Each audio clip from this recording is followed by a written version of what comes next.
toujours joyeux, joyeux toujours en Jésus-Christ. Amen. Amen. C'est en lui que nous sommes joyeux. C'est par lui que nous sommes joyeux. C'est par le Fils de Dieu que nous sommes joyeux.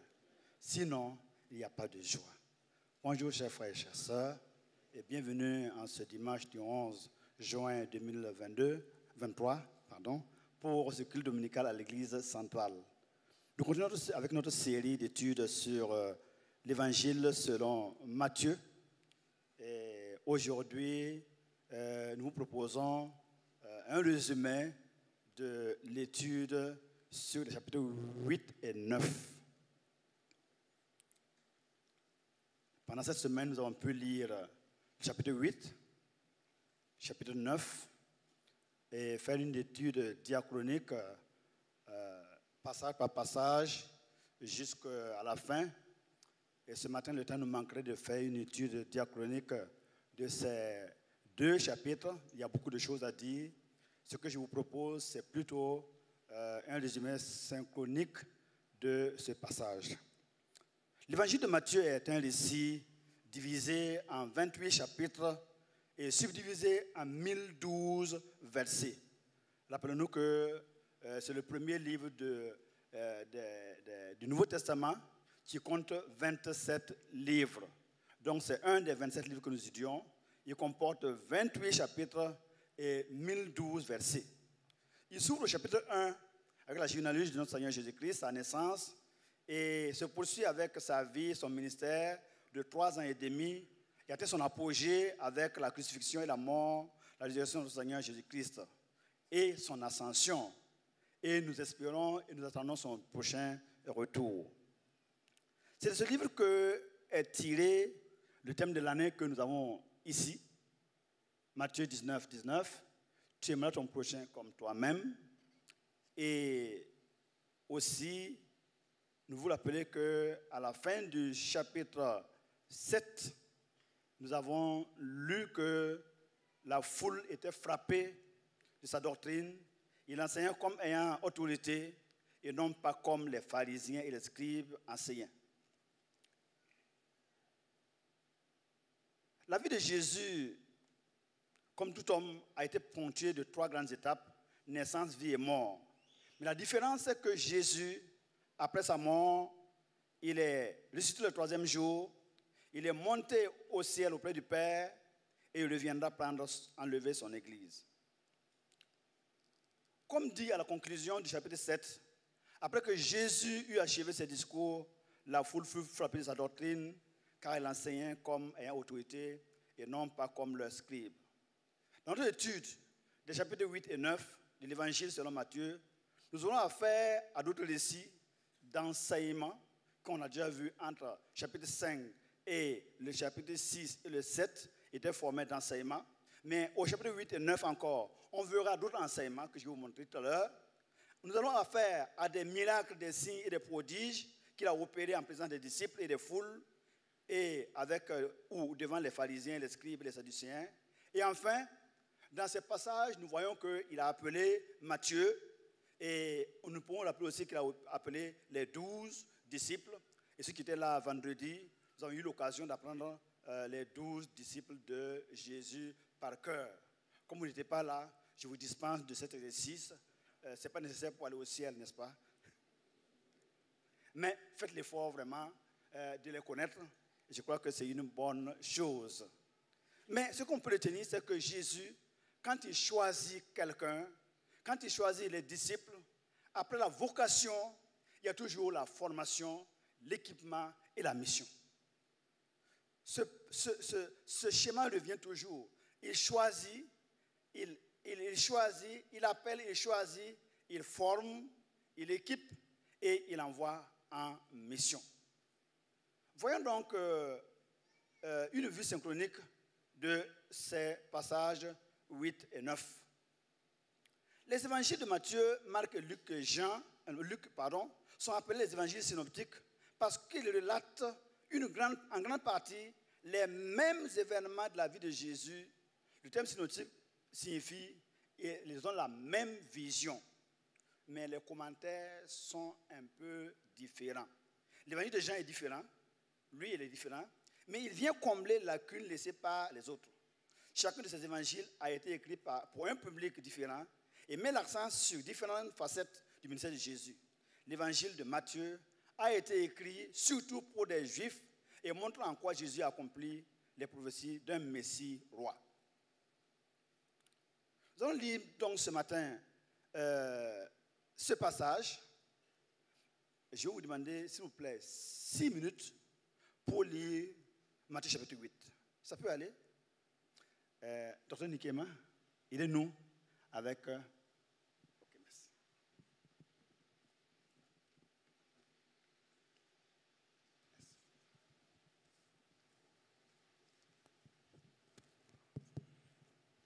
Matthieu chapitre 8. Lorsque Jésus fut descendu de la montagne, une grande foule le suivit. Et voici, un lépreux s'étant approché, se prosternant devant lui, et dit, « Seigneur, si tu le veux, tu peux me rendre pur. » Jésus étendit la main, le toucha, et dit, « Je le veux, sois pur. » Aussitôt, il fut purifié de sa lèpre.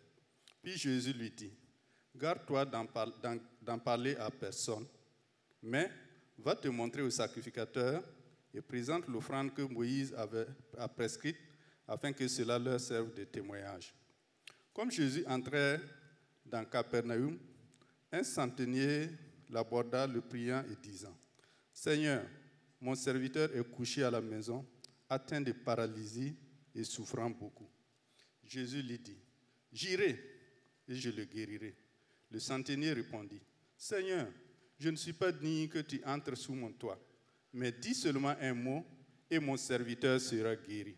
Car moi, qui suis soumis à des supérieurs, j'ai des soldats sous mes ordres, et je dis à l'un, va, et il va, à l'autre, viens, et il vient, et à mon serviteur, fais cela, et il le fait. » Après l'avoir entendu, Jésus fut dans l'étonnement, et il dit à ceux qui le suivaient, « Je vous le dis en vérité, même en Israël, je n'ai pas trouvé une aussi grande foi.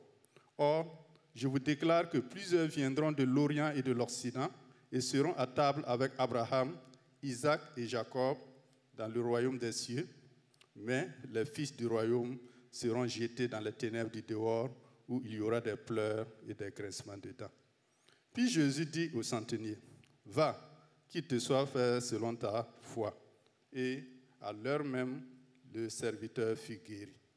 Jésus se rendit ensuite à la maison de Pierre, dont il vit la belle-mère couchée et ayant la fièvre. Il toucha sa main et la fièvre la quitta. Puis elle se leva et le servit. Le soir, on amena auprès de Jésus plusieurs démoniaques. Il chassa les esprits par sa parole et il guérit tous les malades afin que s'accomplisse ce qui avait été annoncé par Isaïe le prophète. Il a pris nos infirmités et il s'est chargé de nos maladies. Jésus, voyant une grande foule autour de lui, donna l'ordre de passer à l'autre bord. Un scribe s'approcha de lui et dit, « Maître, je te suivrai partout où tu iras. » Jésus lui répondit, « Les renards ont des tanières et les oiseaux du ciel ont des nids, mais le Fils de l'homme n'a pas où reposer sa tête. » Un autre d'entre les disciples lui dit, « Seigneur, permets-moi d'aller d'abord ensevelir mon Père. » Mais Jésus lui répondit, « Suis-moi et laisse les morts ensevelir leurs morts. » Il monta dans la barque et ses disciples le suivirent. Et voici, il se leva sur la mer une si grande tempête que la barque était couverte par les flots. Et lui, il dormait. Les disciples s'étant approchés le réveillèrent et dirent, « Seigneur, sauve-nous, nous périssons. » Il leur dit, « Pourquoi avez-vous peur, gens de peu de foi ?» Alors il se leva, menaça le vent et la mer, et il y eut un grand calme. Ces hommes furent saisis d'étonnement. « Quel est celui-ci, disait-il, à qui obéissent même les vents et la mer ?» Lorsqu'il fut à l'autre bord, dans le pays des Gadaréens, 2 démoniaques sortant des sépulcres vinrent au-devant de lui. Ils étaient si furieux que personne n'osait passer par là. Et voici, ils s'écrièrent, « Qu'y a-t-il entre nous et toi, Fils de Dieu? es-tu venu ici pour nous tourmenter avant le temps? Il y avait loin d'eux un grand troupeau de pourceaux qui paissaient.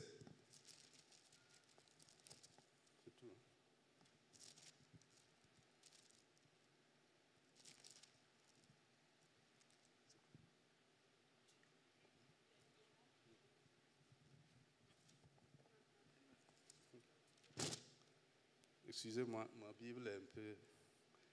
Les démons priaient Jésus disant, « Si tu nous chasses, envoie-nous dans ce troupeau de pourceaux. » Il leur dit, « Allez. » Ils sortirent et entrèrent dans les pourceaux.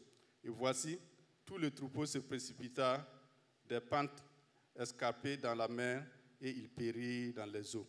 Ceux qui les faisaient paître s'enfuirent et allèrent dans la ville raconter tout ce qui s'était passé et ce qui était arrivé aux démoniaques. Alors toute la ville sortit à la rencontre de Jésus et dès qu'ils le virent, ils les suppliaient de quitter leur territoire. Amen. Docteur, merci pour vos 5 minutes de lecture. Super. Est-ce que vous pouvez demander encore 5 minutes de lecture? Chers auditeurs, 5 minutes de lecture. Chapitre 9. Docteur, continuez. Comme vous lisez bien, continuez. Guérison d'un paralytique. Jésus étant monté dans une barque, traversa la mer et alla dans sa ville. Et voici, on lui amena un paralytique couché sur un lit. Jésus, voyant leur foi, dit au paralytique, « Prends courage, mon enfant, tes péchés te sont pardonnés. » Sur quoi, quelques scribes dirent au-dedans d'eux, « Cet homme blasphème. » Et Jésus, connaissant leurs pensées, dit, « Pourquoi avez-vous de mauvaises pensées dans vos cœurs? Car lequel est le plus aisé de dire, tes péchés sont pardonnés, ou de dire, lève-toi et marche. Or, afin que vous sachiez que le Fils de l'homme a sur la terre le pouvoir de pardonner les péchés, lève-toi, dit-il au paralytique, prends ton lit et va dans ta maison. Et il se leva et s'en alla dans sa maison. Quand la foule vit cela, elle fut saisie de crainte et elle glorifia Dieu qui a donné aux hommes un tel pouvoir. De là, étant allé plus loin, Jésus vit un homme assis au lieu des péages et qui s'appelait Matthieu. Il lui dit, « Suis-moi. » Cet homme se leva et le suivit. Comme Jésus était à table dans la maison, voici beaucoup de publicains et des gens de mauvaise vie vinrent se mettre à table avec lui et avec ses disciples. Les pharisiens virent cela et ils dirent à ses disciples, « Pourquoi votre maître mange-t-il avec les publicains et les gens de mauvaise vie ?» Verset 12. Ce que Jésus ayant entendu dit, « Ce ne sont pas ceux qui se portent bien qui ont besoin de médecins, mais les malades. Allez et apprenez ce que signifie. Je prends plaisir à la miséricorde et non au sacrifice, car je ne suis pas venu appeler des justes, mais des pécheurs. » Alors les disciples de Jean vinrent auprès de Jésus et dirent, « Pourquoi nous et les pharisiens jeûnons-nous, tandis que tes disciples ne jeûnent point? » Jésus leur répondit, « Les amis de l'époux peuvent-ils s'affliger pendant que l'époux est avec eux? Les jours viendront où l'époux leur sera enlevé, et alors ils jeûneront. Personne ne met une pièce de drap neuf à un vieil habit, car elle emporterait une partie de l'habit et la déchirure serait pire. On ne met pas non plus du vin nouveau dans de vieilles outres. Autrement, les outres se rompent, le vin se répand et les outres sont perdues. Mais on met le vin nouveau dans des outres neuves et le vin et les outres se conservent. » Verset 18. Tandis qu'il leur adressait ces paroles, voici un chef arriva, se prosternant devant lui et dit, « Ma fille est morte et il y a un instant, mais viens, impose-lui les mains et elle vivra. » Jésus se leva et le suivit avec ses disciples. Et voici une femme atteinte d'une perte de sang depuis 12 ans s'approcha par derrière et toucha le bord de son vêtement, car elle disait en elle-même, « Si je puis seulement toucher son vêtement, je serai guéri. » Jésus se retourna et dit, en la voyant, « Prends courage, ma fille, ta foi t'a guérie. » Et cette femme fut guérie à l'heure même.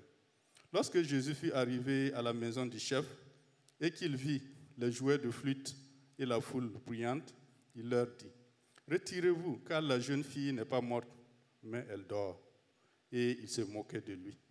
Quand la foule eut été renvoyée, il entra, prit la main de la jeune fille, et la jeune fille se leva.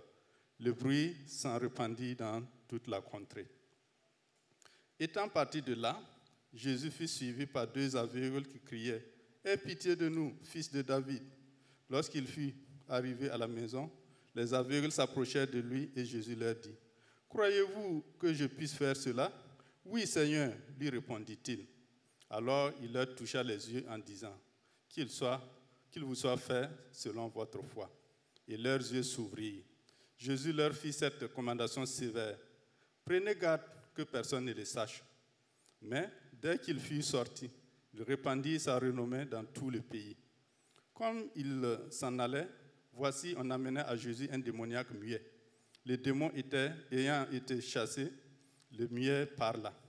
Et la foule étonnée disait, « Jamais pareille chose n'est servie en Israël. » Mais les pharisiens dirent, « Ce n'est pas le prince des démons qui chasse les démons. » Jésus parcourait toutes les villes et les villages, enseignant dans les synagogues, prêchant la bonne nouvelle du royaume et guérissant toute maladie et toute infirmité.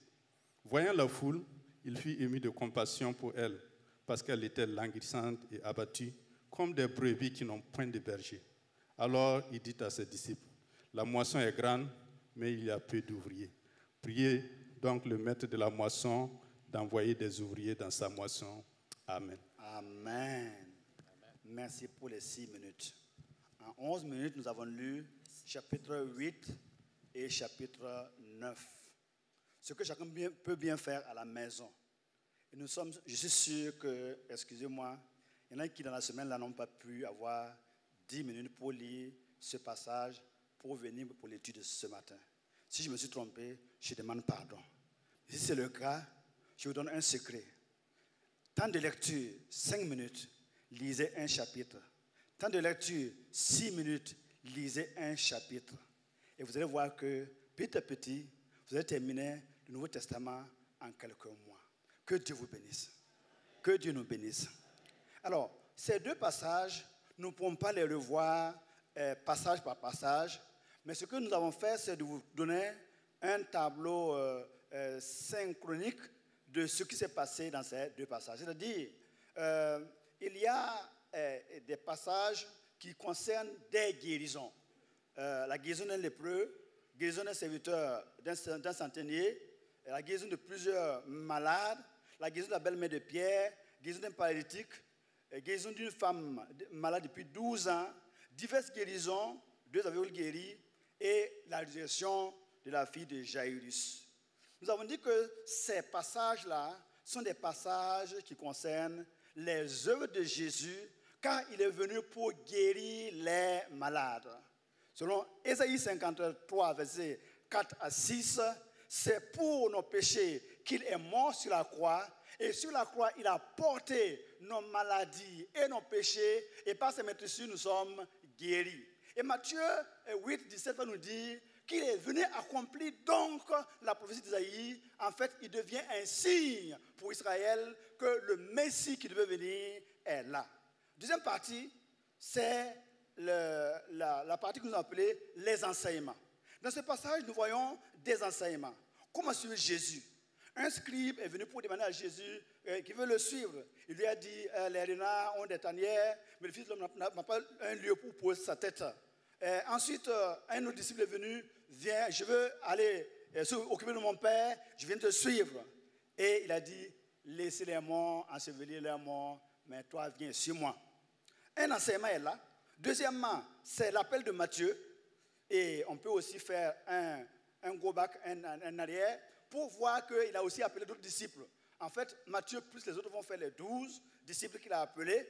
Et il les a enseignés pendant toute cette période de 3 ans et demi, afin de pouvoir les envoyer en mission. C'est ce que nous disons tantôt, que lorsque Jésus appelle, il forme, il équipe et il envoie en mission. Et aujourd'hui, il y en a qui ne se fient pas trop de la formation. Sans formation, nous ne pouvons pas avoir des résultats qualifiés et qualifiants. Il est donc important pour nous que nous puissions revoir nos ressources et les former. Si nous voulons de bons résultats, il faut amener la formation. Tout le monde nous connaît ça. Aujourd'hui, cela, j'ai dit, sauf l'Église, qui ne met pas des moyens pour former les serviteurs de Dieu pour que nous puissions encore faire mieux et pour la gloire de Dieu. Ensuite, il y a la question des disciples de Jean-Baptiste qui sont venus poser la question sur le jeûne. Nous jeûnons, toi, tes disciples ne jeûnent pas. Et Jésus a donné 3 choses pour le dire. Il y a d'abord le mariage, et puis il y a le vieil habit et l'habit neuf, et les outils neuves et le vin nouveau.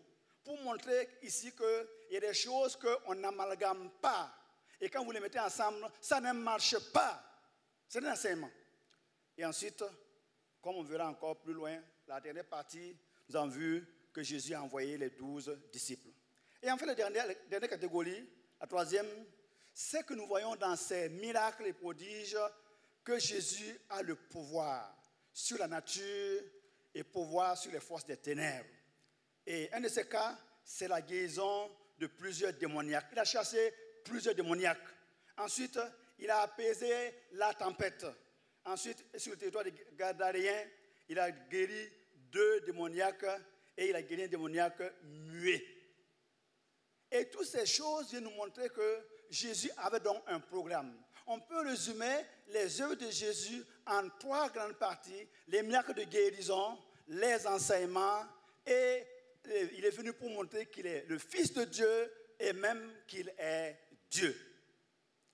Et au chapitre 8, quand il descendit de la montagne, de grandes foules le suivirent. C'est quelle montagne? C'est la montagne de béatitude, comme vous l'appelez toujours. Ici, Jésus est descendu de la montagne. Mieux, la parole de Dieu faite chair est descendue vers les hommes sous la forme du Fils de Dieu. Docteur, enseignant, maître, dispensant droitement la parole de Dieu. Emmanuel est descendu vers nous, avec nous et parmi nous. En Égypte, l'Éternel a vu la souffrance de son peuple qui souffrait en Égypte. Et il a entendu leurs cris que les font pousser les Égyptiens. Et il est descendu lui-même pour les délivrer de la main des Égyptiens et pour les faire monter dans ce pays, dans un bon pays où coule le lait et le miel. Le jour de la Pentecôte, le Saint-Esprit est descendu sur les 120 à la chambre haute. Et ils furent tous descendus, baptisés du Saint-Esprit, et ils parlaient en d'autres langues selon que l'Esprit leur donnait de s'exprimer. Je veux dire, j'aime ce Dieu qui descend. Alléluia. J'aime ce Dieu qui descend. Dieu descend vers son peuple. Jésus descend parmi les hommes. L'Esprit de Dieu descend parmi les hommes. Si tu n'as pas ce Dieu-là, viens recevoir le Dieu Père, Fils et Saint-Esprit. Après avoir écouté le Maître, la foule et les disciples étaient étonnés, émerveillés de son enseignement, de sa doctrine, et plusieurs désiraient le suivre encore, l'écouter encore. Mais quand vous lisez les passages, vous voyez qu'il y a suivre dans suivre. On peut suivre sans suivre. On peut suivre sans suivre. Je suis enseignant de formation. Souvent, dans nos classes, des élèves qui sont là, mais qui ne suivent pas. Et réveillez votre voisin qui dort. Si votre voisin dort, réveillez-le. Il ne suit pas.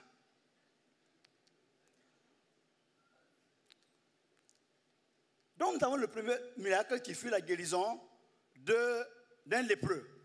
Premier miracle, oui, selon Matthieu, dans sa chronologie, mais Jean nous dira que le premier miracle de Jésus a été l'eau changée en vin.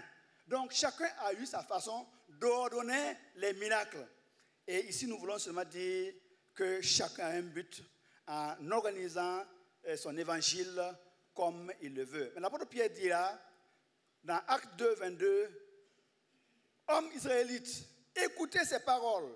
Jésus de Nazareth, cet homme à qui Dieu a rendu témoignage devant vous par les miracles, les prodiges et les signes qu'il a opérés par lui au milieu de vous, comme vous le savez vous-même. » C'était connu.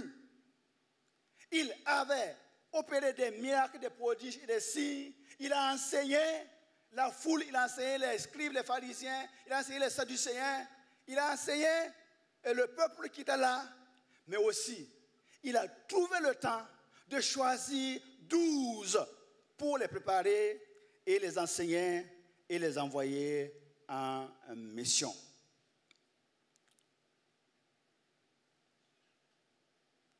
Comme le temps avance,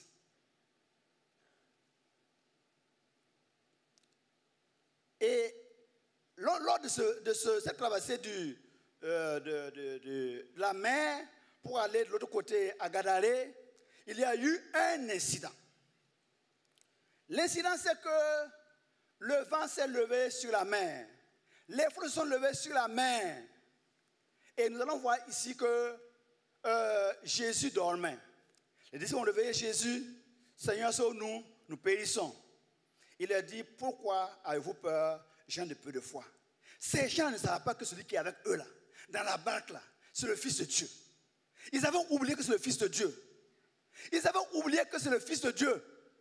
Ils avaient oublié qu'ils avaient Dieu avec eux. Emmanuel, Dieu avec nous. Combien de fois souvent aussi, toi et moi, dans les épreuves, dans les vents et les tempêtes, dans les difficultés, nous oublions qu'il est là. Il est là. Professeur Georges, il est là. Professeur Georges, il est là. Amen. Et il nous relève. Et il nous secourt. Alors, la tempête s'est levée. Et aujourd'hui, on a dit, ah, ça là, c'est attaque. C'est le mot consacré aujourd'hui. Quand il y a un problème, c'est attaque. C'est attaque. C'est attaque. Oui. Ici, rappelez-vous bien qu'il y a des causes naturelles pour qu'il y ait des vagues sur la mer. Bon, je ne vais pas là-dessus. Je ne connais pas les détails, mais il y a des causes naturelles et physiques pour qu'il y ait des vagues sur la mer. Il y a le vent, il y a la tempête, il y a les tsunamis qui peuvent provoquer des vagues. Mais ici, il y a un autre problème. Le problème, c'est que Jésus est en train d'aller à Gadaré. Et à l'arrivée, il rencontre 2 démoniaques qui sortent des sépulcres. Qu'il rencontre et les démons vont parler. Et donc, en fait, c'est que pendant que Jésus venait, ces démons voyaient que leur jour venait à leur fin. Et voulaient mettre fin à la mission de Jésus. Mais dis à ton voisin, on n'aime pas faire la mission de Jésus. On n'aime pas faire la mission de Jésus. Quand la mer a été agitée, les causes sont naturelles. Mais ici, la cause est plus naturelle, plus surnaturelle. Ici, le diable et ses démons veulent mettre en péril les disciples de Jésus et s'attaquer à Jésus et à sa mission. Mais échec et mat, ils sont vaincus. Quand ils accostent, ils sont accueillis par 2 démoniaques, ou 2 hommes sortant des sépulcres possédant des démons, des légions de démons. Ils étaient si furieux que personne n'osait passer par là. Pourquoi? Vous le savez. Ils étaient possédés par des esprits méchants qui font du mal aux gens. Et ils rendaient ainsi leur hôte furieux, méchant. Quand les esprits impurs possèdent un homme, possèdent une personne, ils le rendent malade. Ils le rendent odieux aux yeux des autres. Regardez autour de nous, chez nous, les fous dans nos rues, les malades mentaux, comme on les appelle, qui sont dans nos villes et campagnes. Ce qu'ils font, ce qu'ils mangent, des poulets morts, des animaux morts, pourris. Ce qu'ils fument, des mégots que certains ont jetés sur la voie. Eux, ils en ramassent pour les terminer. Ce qu'ils boivent, l'eau des caniveaux. Et ils sont comme immunisés contre microbes, bactéries et virus. Personne ne voudrait être à leur place. Mais quand je vois ces gens en train de fumer dans la rue, je dis aux fumeurs, regarde et change ta vie. Regarde et change ta vie. Quand le diable possède un homme, il devient un loup pour les autres. Un lion, une panthère, un serpent venimeux pour les autres. Quand le diable prend possession des êtres humains, plus d'amour entre nous. S'il n'y a que l'orgueil, la ruse, la malice doublée de méchanceté et d'esprit de revanche, Satan vient toujours semer la zizanie dans toutes les sociétés et milieux politiques, religieux, économiques, culturels qui comptent sur lui pour avancer. Malheureusement, comme je le disais tantôt, la plupart de nos dirigeants politiques de nos pays ont toujours fait recours aux forces occultes pour pouvoir diriger nos sociétés. Je dirais entre parenthèses, peut-être que c'est pour ça que nous n'avançons pas. Le diable ne veut pas qu'on avance. Mais Dieu veut que nous avancions. Dites Amen. Dieu veut que nous avancions. Et nous avons ici des dirigeants politiques, des dirigeants de nos pays. Tournons-nous vers Dieu, le Dieu vivant. Attrapons-le et nous allons réussir. Amen. Amen. Le voleur ne vient que pour dérober, écolger et détruire. Moi, je suis venu afin que mes brebis aient la vie, l'air en abondance. Je suis le bon berger. Le bon berger donne sa vie pour ses brebis. Mais le diable vient pour détruire. Il vient pour tuer. Il vient pour troubler. Quand les esprits impurs possèdent une personne, il est sur la voie de la perdition. Et pire, il est sur la voie de la mort. Et seul Jésus, le Fils de Dieu, peut l'en délivrer. Et voici Jésus qui vient à Gadarée avec ses disciples chez les Gadaréens pour une mission adressée à ces deux démoniaques. Il vient les délivrer. Il vient les sauver. Il vient les arracher de la main de l'ennemi. Chers frères et chères sœurs, nous sommes tous sous l'emprise de l'ennemi si nous ne connaissons pas encore le Seigneur Jésus. Chers frères et chères sœurs, nous sommes sous l'emprise du péché si nous n'avons pas encore donné notre vie à Jésus. Et il est grand temps que chacun de nous puissions dire, Seigneur, sauve-moi. Éternel, aie pitié de moi et sauve-moi. Et si quelqu'un entend ce message ce matin, qui n'a pas encore reçu le Fils de Dieu comme son Seigneur, comme son Sauveur, qu'il puisse le recevoir parce que c'est lui la vie, c'est lui qui donne la vie. Recevez la parole de Dieu et il va produire du fruit dans votre vie. Ce matin, nous voulons demander que le Seigneur nous aide à comprendre que nous avons devant nous une opportunité de la vie éternelle. Saisissons-la, attrapons-la et marchons avec le Seigneur. Et voici que les démons s'écrièrent. Qu'y a-t-il entre toi et nous, Fils du Dieu vivant? Es-tu venu pour nous tourmenter avant le temps? Les démons parlent de Jésus ici, de Jésus, Fils de Dieu. Ils parlent à Jésus, le Fils de Dieu. Aujourd'hui, dans diverses religions, il y a des religieux, des érudits qui ont du mal à accepter que Jésus est le Fils de Dieu. Et ici, les démons le leur disent, Jésus, Fils de Dieu. Répétons ensemble, Jésus, Fils de Dieu. Amen. Amen. Amen. Les démons aussi enseignent ce qui ne veut pas être enseigné. Et s'ils lisent la parole de Dieu, ils verraient qu'ici, les démons même disent que Jésus est le Fils de Dieu. Et d'ailleurs, Jésus, quand il a été tenté par le diable, qui a dit, si tu es le Fils de Dieu, le diable sait que Jésus est le Fils de Dieu. Comme vous le savez, si alors, c'est un loops en informatique, si la proposition à l'intérieur, après si elle est fausse, le reste est faux. Jésus est le Fils de Dieu. Chers frères et chères sœurs, que Dieu nous aide à comprendre que nous avons reçu la vie. Nous avons reçu la vie éternelle. Et cette vie est dans son Fils. Gardons-la et marchons avec lui. Enfin, je voudrais terminer avec cette guérison des deux aveugles, Matthieu 9, 27 à 32. Ici, deux aveugles sont venus vers Jésus. Et pour demander leur guérison, il a demandé, croyez-vous que je puisse faire cela? Verset 28, 29, croyez-vous que je puisse faire cela? Il y a quelques années, quand je devais aller à l'école publique, en Angleterre, ce verset m'a interpellé. Je suis parti de Ouagadougou avec la bénédiction Lango pour aller faire mes études bibliques à Abitiaï, la fameuse Abitiaï.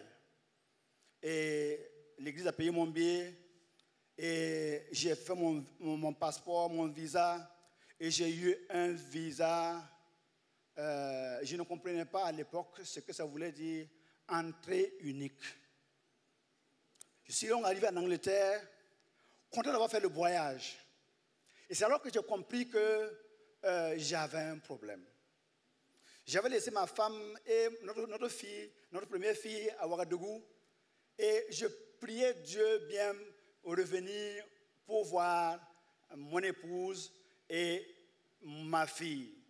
Mais dès le départ, l'église m'a dit, nous n'avons pas d'argent. J'ai dit, Dieu pourvoira.